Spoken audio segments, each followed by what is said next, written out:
zero targets that are driving up the cost of gas and electricity, getting them off as well would have a huge positive impact too. But absolutely, there is going to also be a huge dose of scepticism, because the 2019 Conservative government promised change and levelling up. That didn't happen. If your whole model is based on having foreign students simply to prop up your cash pool, and which is many of those lower grade universities in terms of quality that they provide, once you go bankrupt, that's tough. That's just the way it is. Welcome to the Reform Party podcast. I'm Wendy Whitaker-Large, co-host of the podcast, and I'm delighted today to have a very special guest in the studio with us.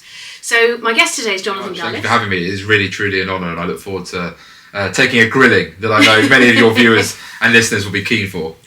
Well, I want to start really with the decision that brought you here. You obviously chose initially to be part of the Conservative Party. That was your choice, and you stood for the Conservatives in 2019. You won a significant majority at that election as well, and that seat had been Labour for decades. So when was it that you realised that the Conservative Party was no longer the party for you?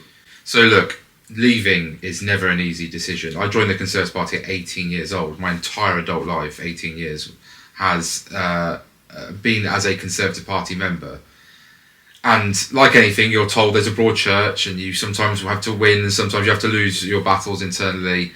But, you know, I went into that 2024 general election feeling that it was only right that the voters of Stoke-on-Trent-North got to sack me as the Member of Parliament as much as they had the right to elect me back in 2019. And rightly they got to sack me, because a lot of promises were made, a lot of promises were broken, and essentially 14 years there was a deep level of resentment and disappointment in what the Conservative Party said and promised, and actually what it then did in practice. And I shared those frustrations internally and had many of the internal arguments. I then stayed on because I wanted to give the Conservative Party the chance to see, had it learnt the lessons, had it understood the message the electorate was sending it.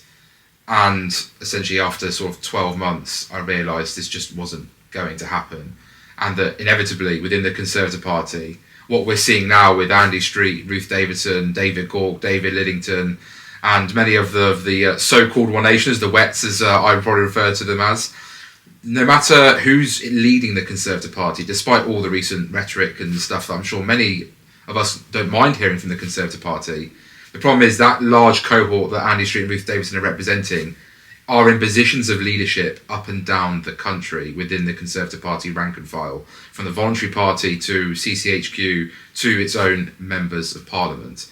And so my view was that we're only hearing what is sounding vaguely like conservatism from the Conservative Party because Reform UK exists. And if Reform UK didn't exist, I don't believe for a second the Conservative Party would be trying to make out that it's now the party of the centre-right like it wants to.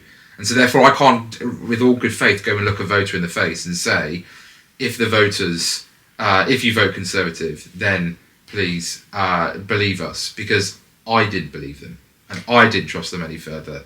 And what I did and looked at with Reform UK has spent time getting to know Nigel Farage since February 2024, same with Richard Tice, obviously know Lee Anderson, former colleague of mine, obviously before his defection, and seeing very many good people, particularly Danny Kruger, who myself, Miriam Cates and he set up the New Conservatives, which I think shares a lot of Reform's vision and values for future Britain, made me realise that, you know, the centre-right is realigning in British politics and the Conservative Party just don't get it and never will get it.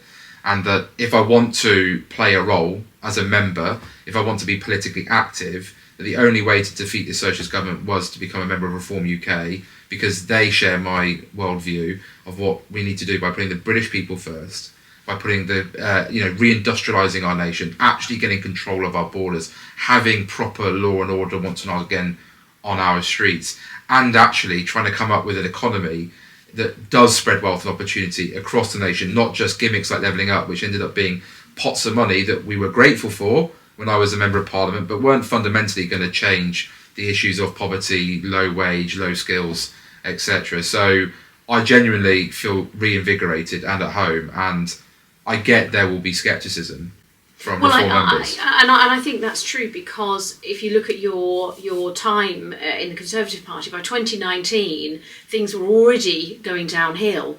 But 2015, Theresa May passed the Climate Change Act. Well, that came to Parliament, it got passed. So anybody standing in 2019, I think, might have seen the winds of change already and understood the direction of travel. I'm surprised that you didn't.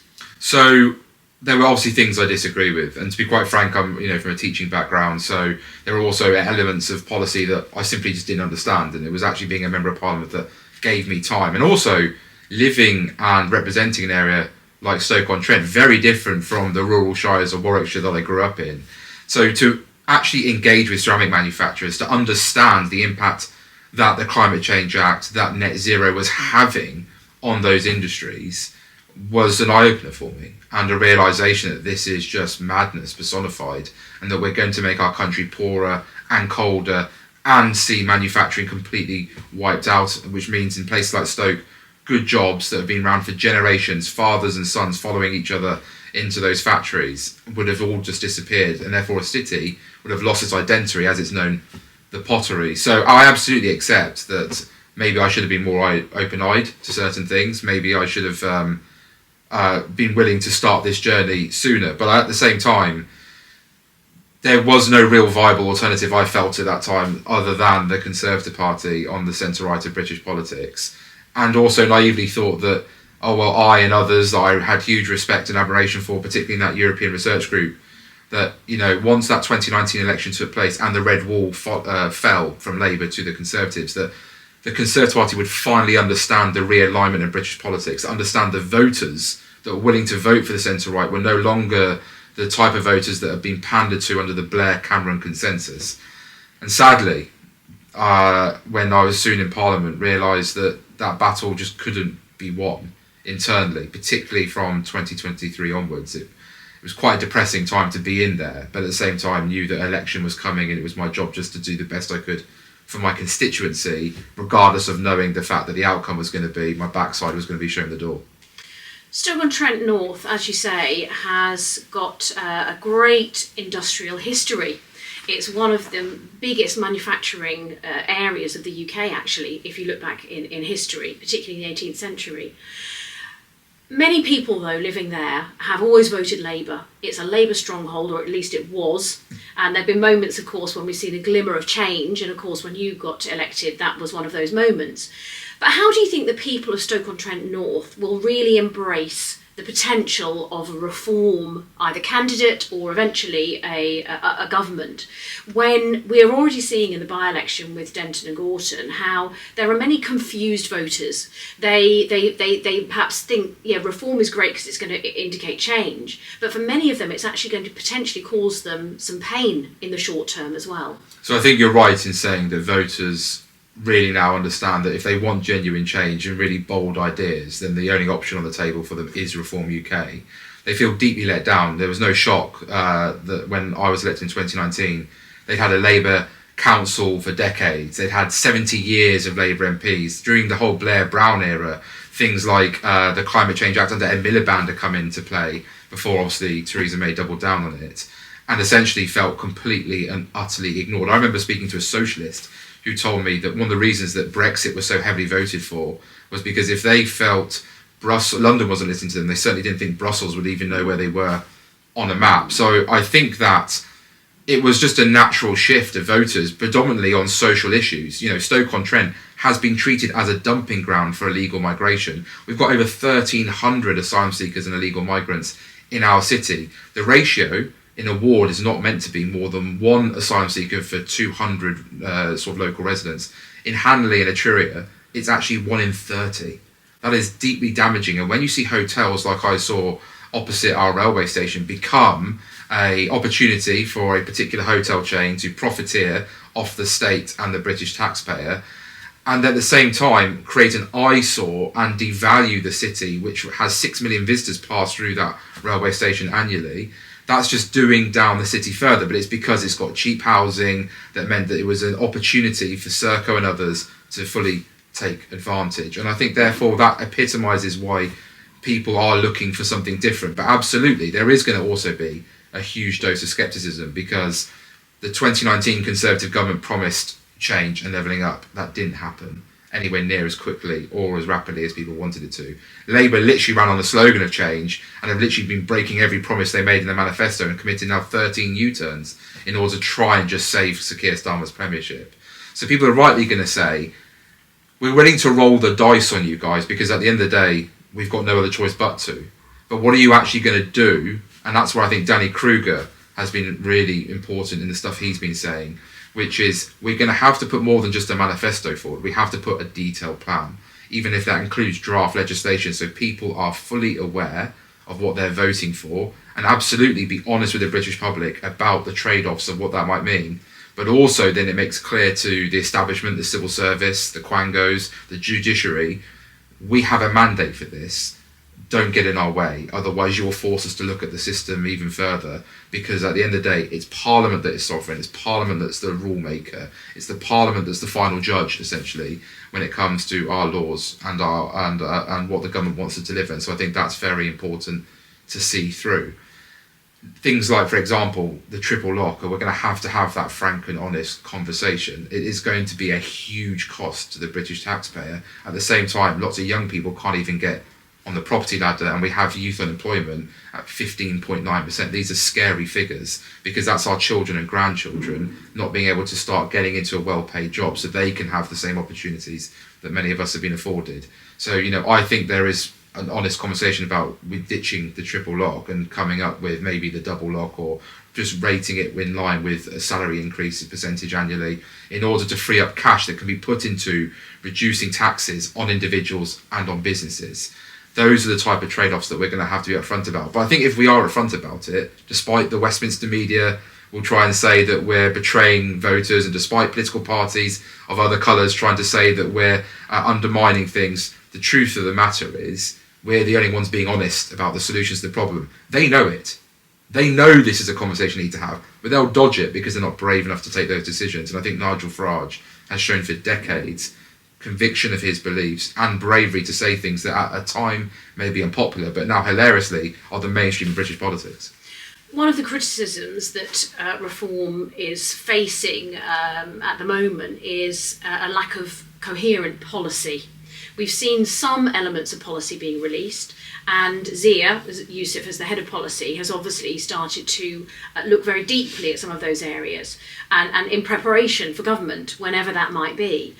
You touched on the triple lock, pensions. What other areas of policy do you see there being some big trade-offs? For example, going back to the Red Wall in for example, Stoke-on-Trent. What are the trade-offs that people are going to have to face that are going to have to be written up in policy terms? So look, first of all, with what Zia's doing, I think is incredible, because at the end of the day, we're a party that's really around 3 years old, and we're being asked to scale up at a pace never seen before in the history of British politics. And so when I see the attacks from the Conservatives and Labour, I find it hilarious because I don't really know what Conservative policy is either at the moment. What I do know is they promised tens of thousands of immigration and it got to nearly 1 million in 2023. I know they promised lower taxes and the tax burden got to a record high. I know they promised to back our industrial base, but it ended up deindustrialising our country and allowing jobs to go overseas to China and India and elsewhere. So they're number one.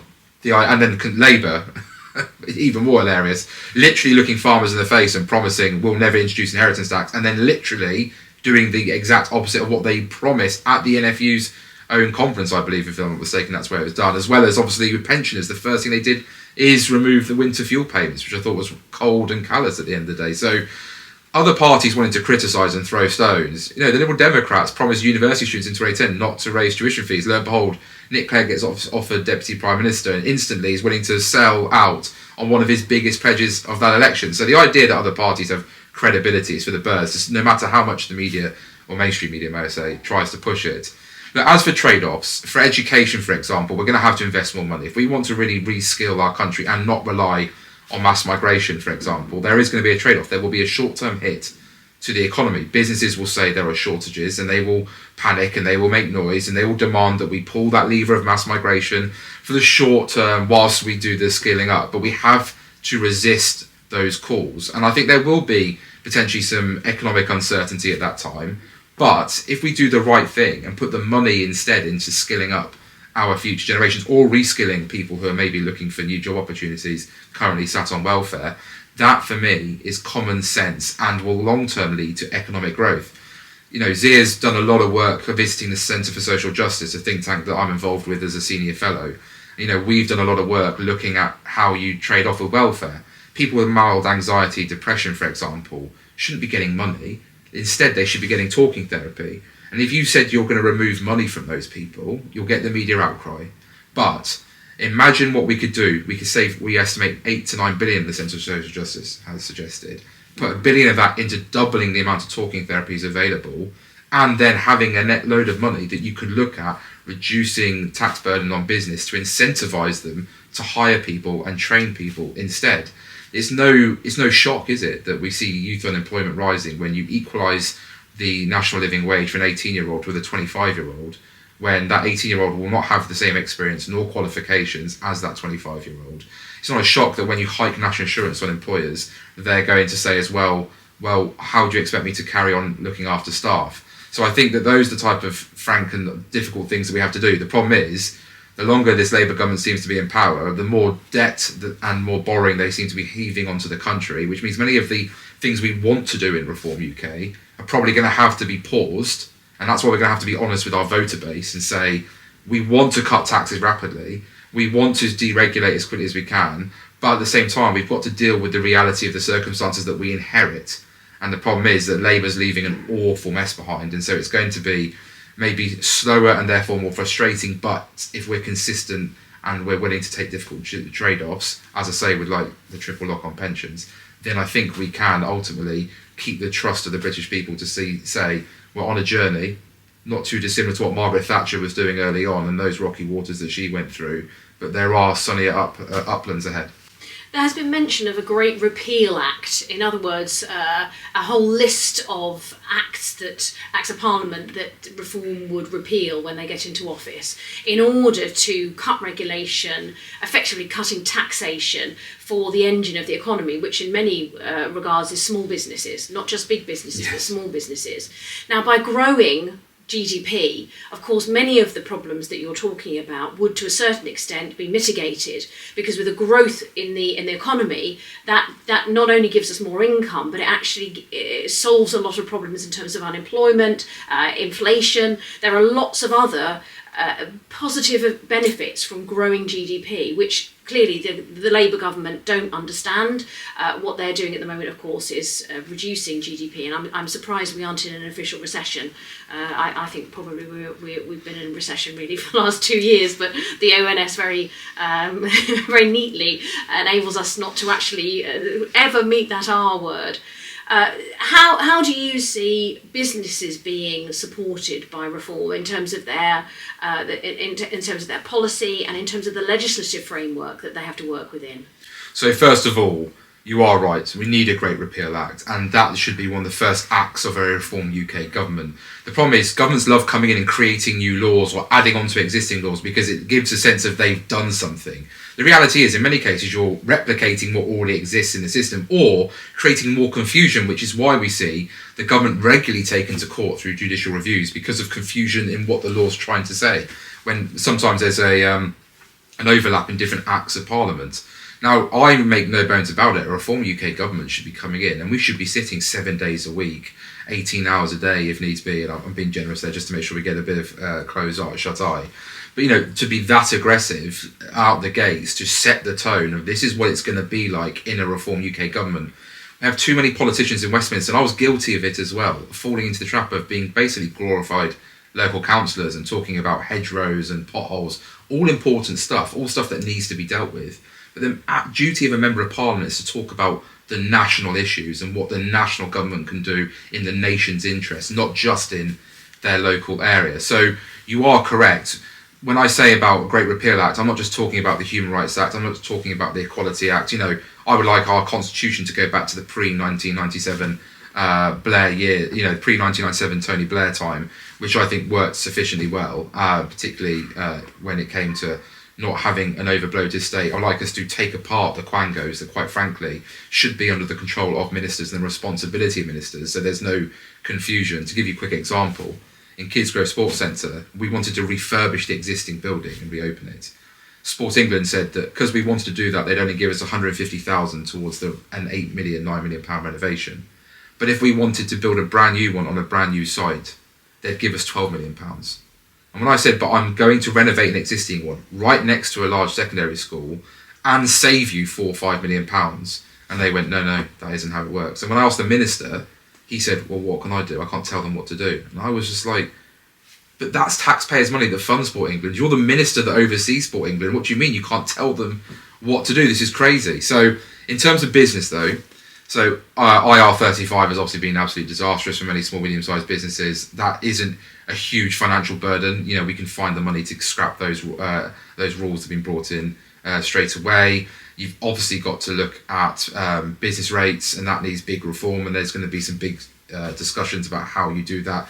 We see what Labour's doing right now to pubs, restaurants, hotels, shops on the high street by scrapping the previous government's reduction in business rates, which was at least allowing them to survive, still not thrive, but at least survive. Our high streets are sadly going to probably look bleaker in the years to come. And then looking at workers, and I think that does mean having that frank discussion about the living wage and understanding that every time that raises the issue, costs onto business, and that therefore means that prices have to raise on shelves.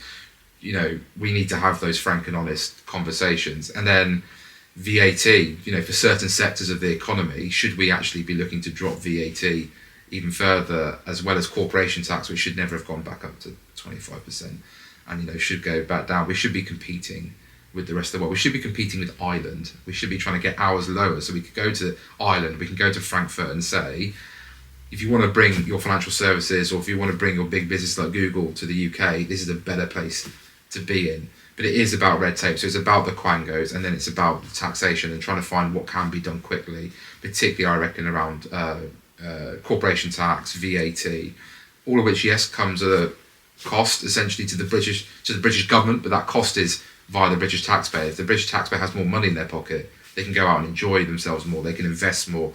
Businesses will then have more money to invest in their workforce or invest in new technologies that are emerging, so they can be more profitable too. The problem is we're squeezing the life out of everyone. So I can't profess to be from a business background, but I'm keen to hear from business about what can be done, particularly in your manufacturing base, the net zero madness, by scrapping the Climate Change Act, for example. That would be a really positive thing. These net zero targets that are driving up the cost of gas and electricity, getting them off as well would have a huge positive impact too. I completely accept what you say. I think that's very, very wise. One of my concerns is the growth of the state. And of course, Reform have really promised to push back the boundaries of the state. That's one of their big core values, very much in line with, of course, Thatcherite values and traditional conservative views as well, which is where there are a lot of overlaps, I think, between Reform and true conservatives. When we see that GDP is now made up by 45% of the public sector, this is a very worrying position we find ourselves in. And when I hear you talk about Kidsgrove Centre and what happened there with Sport England, I wonder why a third option wasn't on the table, which is to sell it and put it into the hands of a private company. And the belief that competition within private markets can actually drive down prices for consumers, can ensure that inflation is kept a grip of because there's competition, and it can reduce the size of the state. What do you think about that? So with Kidsgrove Sports Centre, it's a community-run asset, so there is essentially a charitable group now running it. It has got some subsidies in the short term coming from Newcastle-under-Lyme Borough Council to make sure it remains on an even keel whilst it's growing its membership. But I think it's important that at times the state does step in for certain elements of those. You know, we had one of the highest obesity rates in children in the country, and yet had no access to a local swimming pool or no access to a local gym facilities in a town that covers 25,000 people. Now, actually, they've done a fantastic job, the community group, of raising, I think about 1,200 members. That means that it can be sufficiently stable on its own feet. And I think that, yes, then when those subsidies go, it is then responsibility of that group, or indeed a private firm who may want to work with a community group to take over the running of such a facility. So I totally accept that challenge. In Stoke-on-Trent, I did an FOI where I think that the City Council spends £5 million a year from the last data they had available on just running local leisure centres. Now, you think about how many, as you say, private ones there are. Well, imagine, for example, if we got rid of that and we said that 5 million ended up being what would be a 5% council tax cut to local people. That would be, I think, hugely positive. Now, the trade-off is, of course, the council won't run its own facilities. You'll have to rely on private sector facilities. But when you look at the cost of memberships, actually, ironically, the private sector ones are cheaper than the council-run ones. Then you look at the site. So, for example, Fenton Manor Sports Complex, as an example, is a huge site.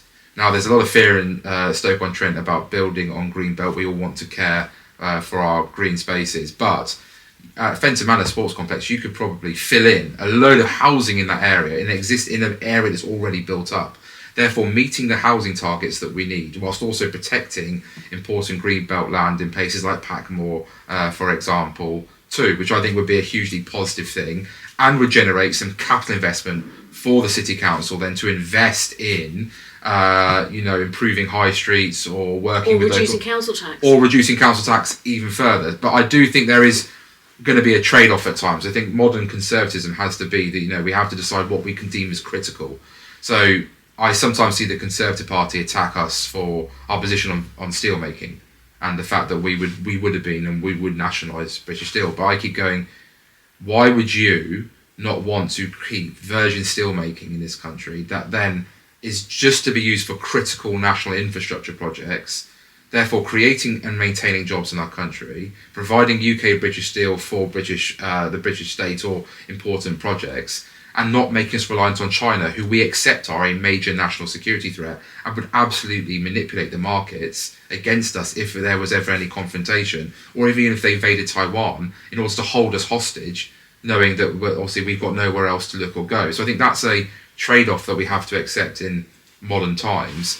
But in terms of rolling back the state further, look, I would like to see a Reform UK government have a much smaller amount of government departments. The Department for Culture, Media and Sport doesn't need to exist. I don't know why we have a Department for Science, Information and Technology and a Department for Business and Trade and the Treasury. That's 3 big government departments that actually are essentially all doing and replicating the same thing. There's an argument to be made about environment, food and rural affairs. Again, how could we roll that into existing departments? So I would like to see a much smaller cabinet table with much reduced government departments in order to actually therefore make a saving to the British taxpayer. So when we've heard the rumours about Richard Tice potentially being made the shadow spokesperson for business and energy, well, that makes sense to me. Business, trade, energy, and science and technology for me should all just come under one brief and one portfolio because they all rely on each other in order to succeed. So I think that's really important work, and the work Danny Kruger's doing in terms of preparing us for government, that's going to be vitally important when it comes to making sure that that plan is outlined so we can show people we are serious about reducing the size of, as you say, this bloated state, and the quangos in particular have to be our primary target early on. You've been an MP, Jonathan, so you've seen into the heart of Westminster and you've worked with civil servants.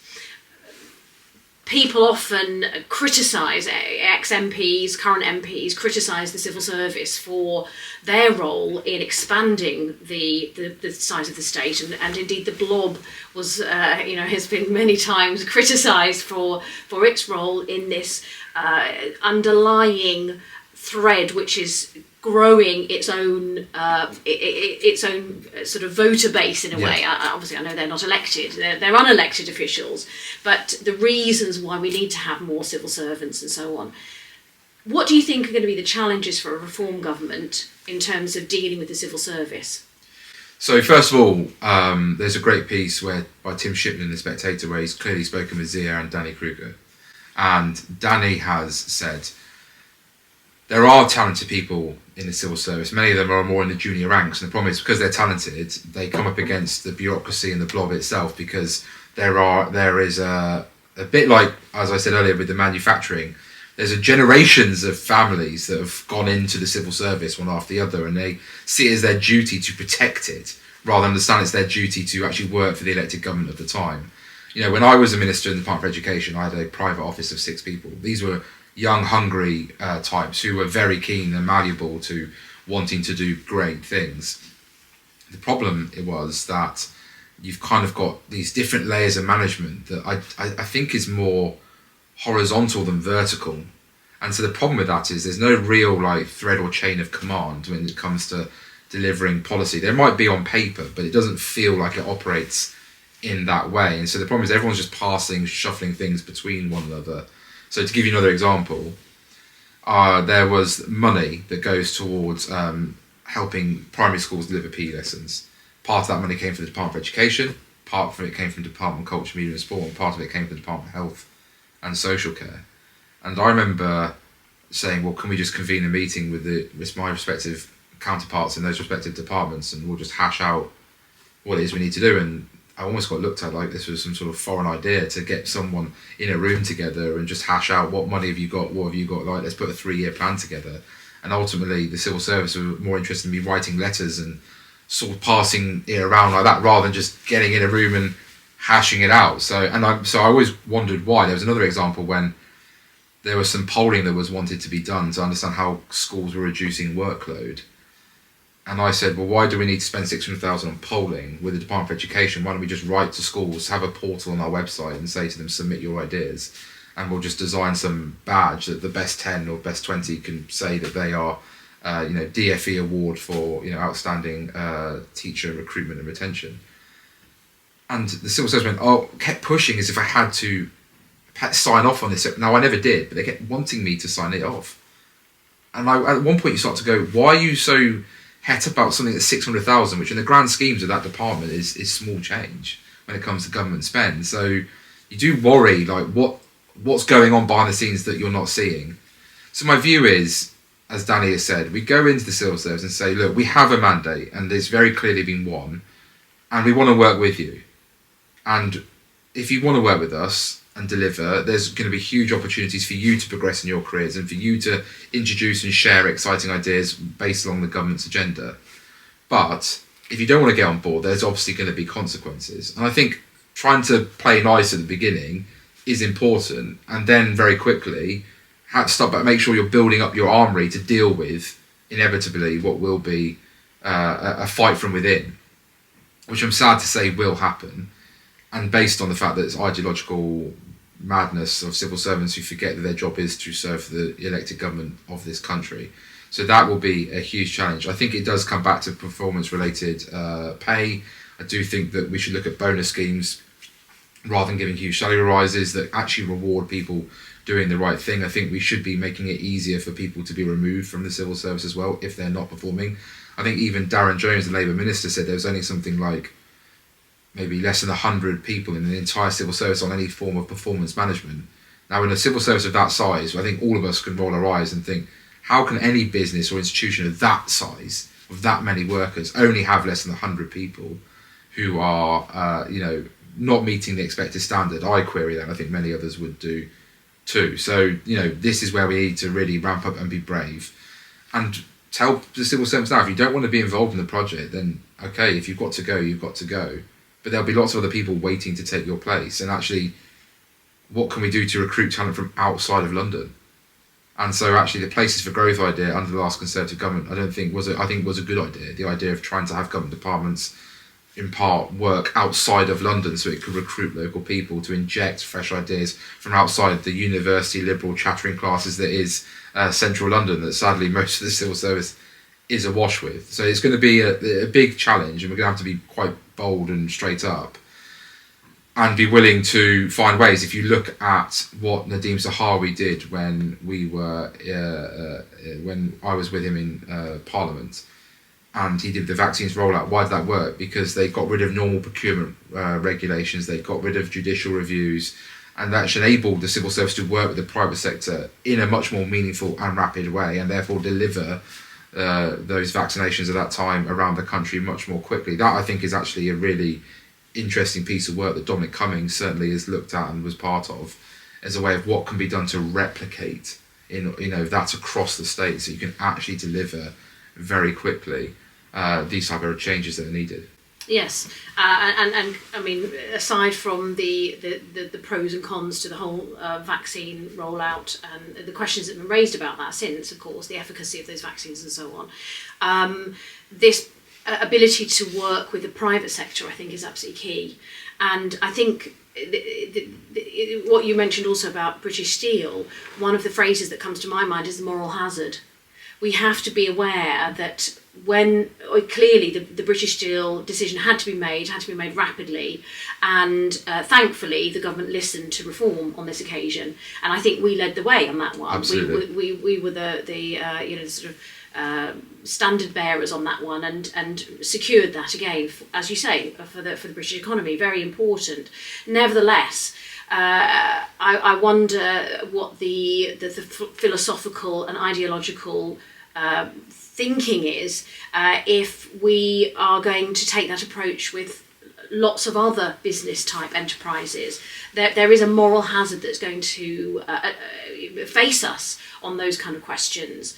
Where do you think reform will go? Or if there was another big industry, for example, that was about to fail, is it necessary for us always to be bailing them out? No, it's not necessary for us to always bail out. I think those industries or sectors that are critically important to the infrastructure of our country, or the defence of our country, for example, they should be looked at. But the reality is that you can't prop up the private sector. At the end of the day, we do also believe in a free trading market and world as well. And so I think that's just the reality of having to accept that, sadly, the global order is not what it once was in the 1980s. China, India manipulate the markets, right? They've got a labour force that's either very cheap or, sadly, in some cases, particularly in China, slave labour, which means that those overheads, they obviously subsidise aggressively and heavily their energy prices, and then they're knocking up coal power stations at a rate of knots. Yet the UK is the one that's beating itself up for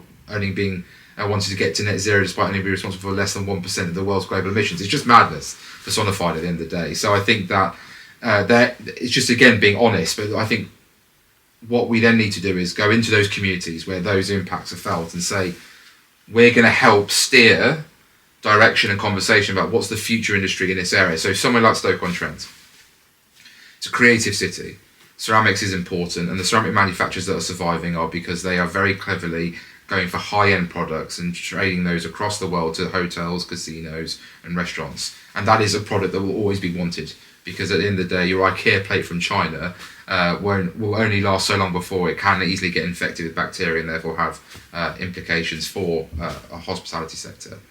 So I have confidence that kind of market can exist. And there's advanced ceramics, very exciting stuff, particularly when it comes to the fact that we have ceramics on our laptops, our phones, our knee replacements, that all involves ceramics, and our defence as well. So I think there is a place of how can we allow those, and that's when we come to deregulation and bringing down costs of energy, as well as obviously helping them recruit and scale up a pipeline of talented people to go into them. So there's ways of doing that without the state having to be directly involved or bail out. It's about actually the state finding ways to support, which doesn't mean having to always hold the hand, just means getting out the way of certain things, which I think is important. So, but on the other hand, we have full fibre network in the city. We were one of the first cities to get the digital T-levels introduced, and we have Staffordshire University, which is the leading video games university in the country in terms of graduates and esports.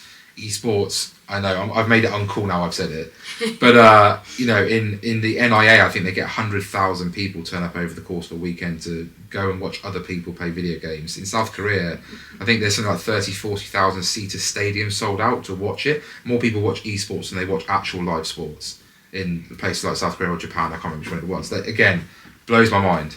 But if you've got, therefore, the full fibre network, if you've got the pipeline of talent, either through a T-level or through the university, then why should Stoke-on-Trent not be the home of the video games industry?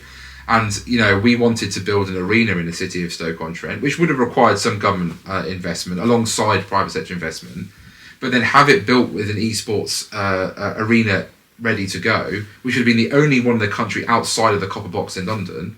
And having spoken to esports teams, they were willing to bring their teams to base in Stoke-on-Trent because of the cost to it. So I was really excited by that idea that could have been done.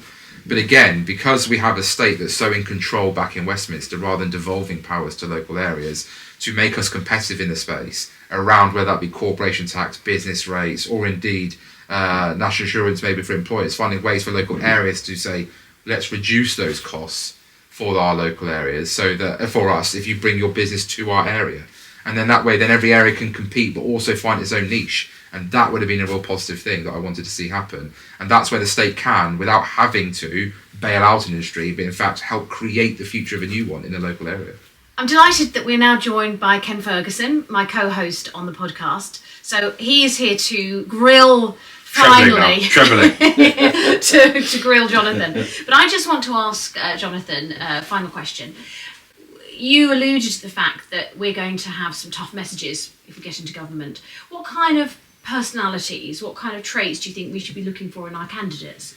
So people, ideally, who actually don't come from a traditional political background, therefore not easily swayed, and actually older, I would suggest as well. I think we've got too obsessed in Westminster with people having to sort of look young, bright things, particularly after Blair and Cameron. The idea is everyone's got to be in their sort of mid to late 30s in order to be a leader, because it's all about looks and image. And actually the truth of the matter is we need experience. And I think you've seen a part of that with Donald Trump in the United States of America. Whilst I'm sure we don't agree with everything all the time, he certainly brought a business background, a business mentality to politics, as well as what we've seen in other countries too. You know, Nicholas Bukele, for example, yes, younger, but has brought a freshness. Milei, you know, an economist to Argentina, not bogged down by traditional party politics and not bogged down by sort of very strict party ideology, but instead looking at things from a wider perspective and learning and teaching from around the world. So I want to see a Reform UK parliamentary party stuffed with people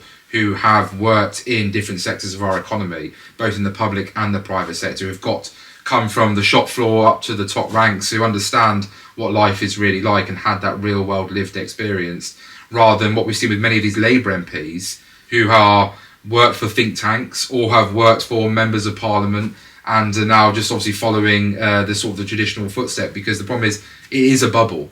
And it's easy to get trapped in that and the way it works and the mindset that that bubble tries to impose upon itself. And, you know, I like to think myself, you know, I spent 8 years in state school education as a teacher, as a middle leader, as a head of year, dealing with behaviour, dealing with attendance, dealing with academic outcomes. I was also a trade union representative for the NASUWT, which was originally done as a joke by my colleagues, but ended up being a great asset. And obviously the NASUWT hates it every time I get to mention it, so I'm looking forward to triggering them again, because actually that in itself gave me an insight, right, of how the union mentality, and it's scary to see how the union is basically just another political machine rather than doing what I actually expected it to be, which is there to represent workers, but also tell workers sometimes that there are trade-offs too, and that they can have a win here, but they're going to have to accept a loss in return over there. And I always find that utterly bizarre. So it's going to be someone who's got real moral strength.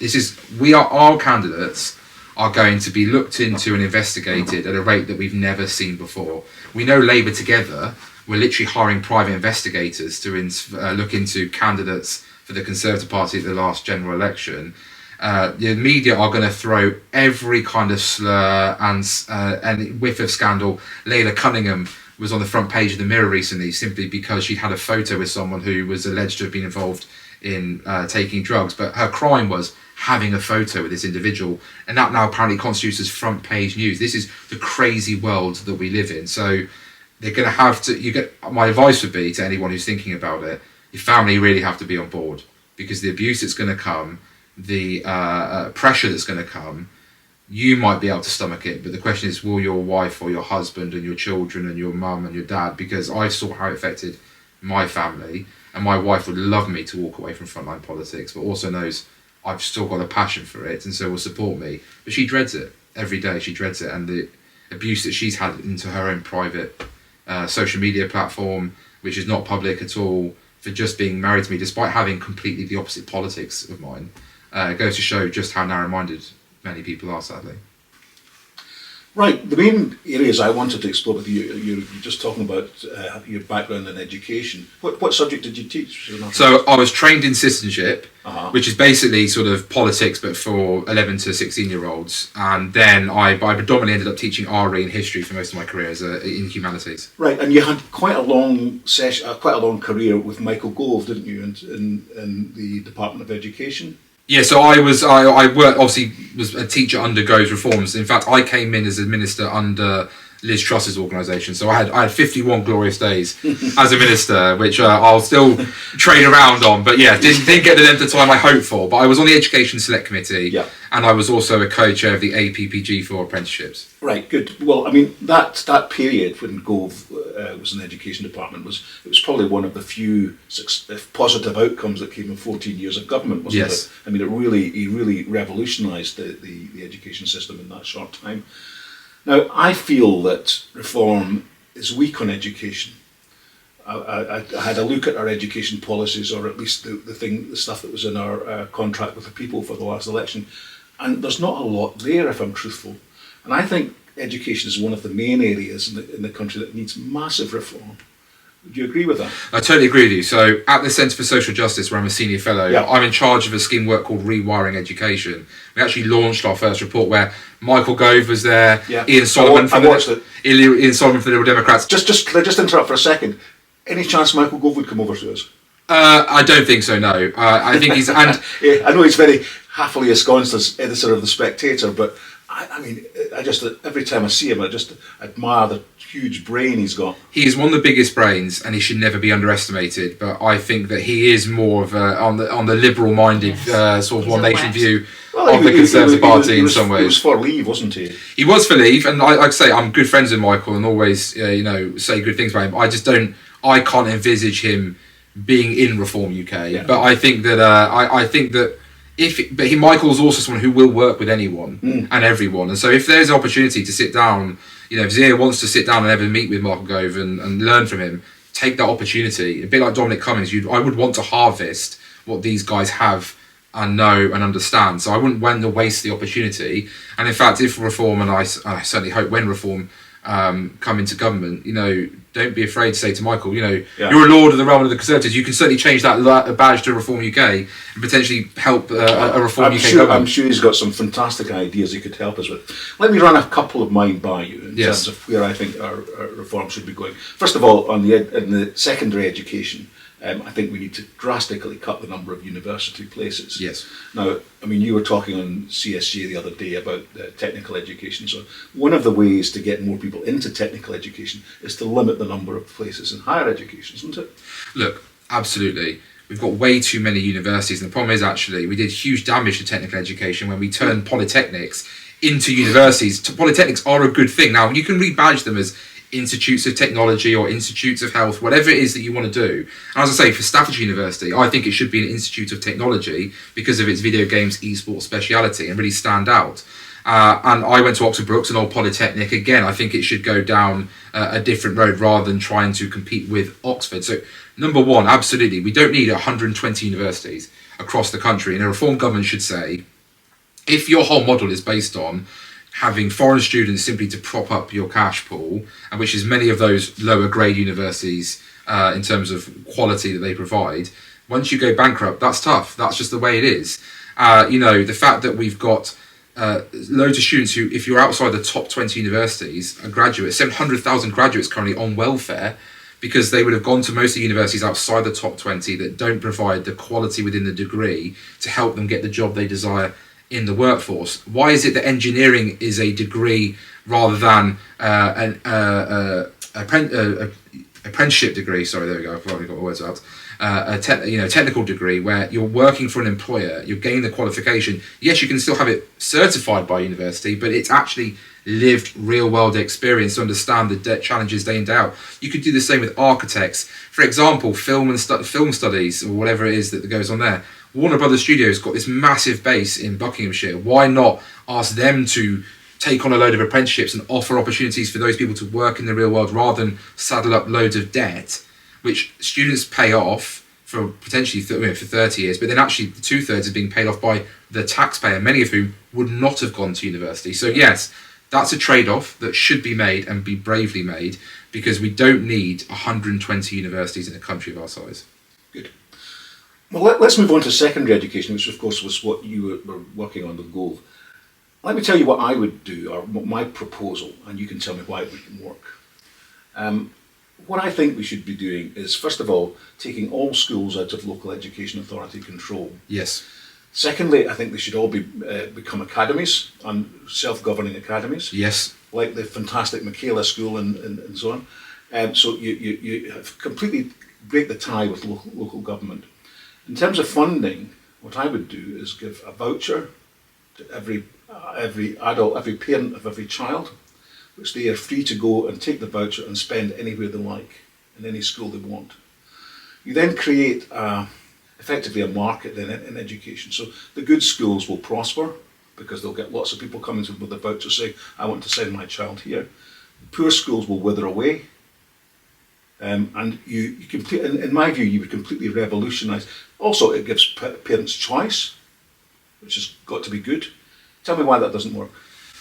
So totally agree with you on academisation, and that's one of my things I was very angry about with the last Conservative government was they didn't fully academise the system. I don't understand why. And actually you could have done it in a way that if you took the old Ofsted framework, not the one that this Labour Party is bringing in, which is just jargonitis, if you took the original Ofsted framework, you could actually just take probably at least a third, I reckon, of it and instead inspect multi-academy trust boards at the director level, which means you reduce the burden of inspection on the individual school. Because we're in this mad situation where if a multi-academy trust fails an inspection, the schools within it cannot leave unless the multi-academy trust gives them permission to do so or goes bust. That's not choice. That's you're trapping schools with poor leaders. So let's just take a step back from that though, because what you're talking about there is inspections. Inspections.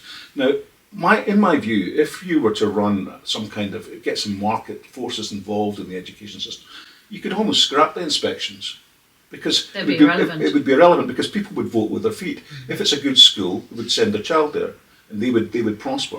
So there's no need to inspect them. You know if the school's doubling its intake in a year, it's doing something right. So I understand the theory. I would always want there to be a level of inspection, particularly because of the safeguarding elements within some of the young people, and having dealt with some very serious children who are either in care or have fallen into, in one case, grooming gang. You know, I think that would be. I'd be nervous about that. I totally understand the logic, and I think to your point about the voucher scheme, I've heard it from other people, and I sort of understand the idea. My concern is if some schools is shut down, are you limiting choice by geography? Because for some parents in places like Stoke who don't even own vehicles to be able to commute their kids to school and therefore have a very poor bus service, would those children not be able to easily access education, and would that potentially add further cost onto a household? Whereas I think that if we had a full academised system and we allowed the best academies to thrive and survive, then that competition would naturally be created within a different style of market force. So could I throw something in there about early years and childcare, because this model is exactly what I propose to reform. That's what they've got in early years and childcare. Why not extend it through the Correct, whole system? Because this is one of the problems with early years and childcare is that you have a mixture of state providers, school providing some early years provision, and nursery provision, which is obviously the private sector. It's an absolute mishmash. It's terrible for parents to navigate. They've got a certain amount of free hours. If you get additional benefits, you get certain extra free hours. A voucher scheme would solve all of those problems, and it would enable parents to be able to make the choice based on the voucher that they've received. And again, it would enable the best providers to thrive and to increase their numbers, increase their places. And this would then pave the way for children going to school. You'd almost embed it into a kind of cultural perspective on education, to say this is how we run education from 0 to 16 is where I'd like to see it, not 18, 16. At 16 there needs to be a complete change as well. The argument I've heard against vouchers is that the likelihood is that they would embed inequality. As you say, that children from poor areas would be stuck in a poor school and wouldn't be able to move. Now, there are ways of addressing that, because you could have differential vouchers. So you don't have to, that doesn't mean that each voucher has to be worth £2,000 a term or whatever it is that the parent can spend. If the parent is from a poor background with or kids with extra needs or whatever, then you have a higher voucher, so you've got £3,000 or £5,000, whatever it is. So the point is they have the choice to use that voucher in the setting of their and the schools, there'll be an impetus on the schools to attract pupils. Because if they don't attract pupils, eventually they'll run out of money. So in order to do the things they want, to get the money to do the things, they have to take a certain proportion of people who've got higher amounts on their voucher. So there's all sorts of tinkering you can do around it to not have a situation whereby you stop social mobility. So it's an idea I'm going to have to look into, an idea that I think I'll need to be won over on. I personally wouldn't feel comfortable with seeing that in primary or secondary education. I can understand the logic of it, but I'm always of the belief that ideas are there to be challenged, and people like me should be challenged on why my views may be wrong. And so I would always welcome evidence and ideas we'll to go away. We'll just open up a chance for another podcast, Jonathan. Where I can there we go. And I think it's great. Look, this is what we should be doing. We should be having debate and discussion ideas and on policy and trying to find a way forward. And I think that, you know, for too long now, people are scared to do that because they're worried about some headline or worried about how it might impact their political future. No, we should be, the whole point of politics is to debate ideas. I fell in love with politics because I watched the debates and arguments taking place, or reading about them, you know, in the 60s, 70s and 80s, where ideologically people were very opposed to one another, but actually hammering out those differences, I think, led to better policy in some cases being created. You know, my mum's a lifelong Conservative. My dad is a Lib Dem / Tory. My stepfather is a Labour man, and my stepmother, well, her grandfather or great-grandfather was an Irish nationalist MP. She's from the Republic of Ireland. She votes Green in this country. You know, so I always joke with people, I find it difficult to find agreement around my own dinner table, let alone out there in the public. But it's because of that passion and those difference of views that I always think, well, that's surely what politics is about. The guy who inspired me into politics was called Dr. Simon People. He was a Labour council group leader at Tamworth Borough Council and a rabid socialist / Corbynista. But he was the one who inspired me into politics, and he could argue passionately for Thatcherism to create debate in his classrooms as much as he could passionately debate for socialism. I think that's a good thing that we shouldn't ever get away from. Great. Jonathan Gullis, it's been great having you on the Reform Party podcast. Thank you so much. Thank you for having me, and thank you to everyone who tunes in, and make sure you share it amongst all your friends and make sure these guys get listened to more and more. A lot of home of common sense here that I'm sure will go far and far. Yeah, great. Thanks. Thanks.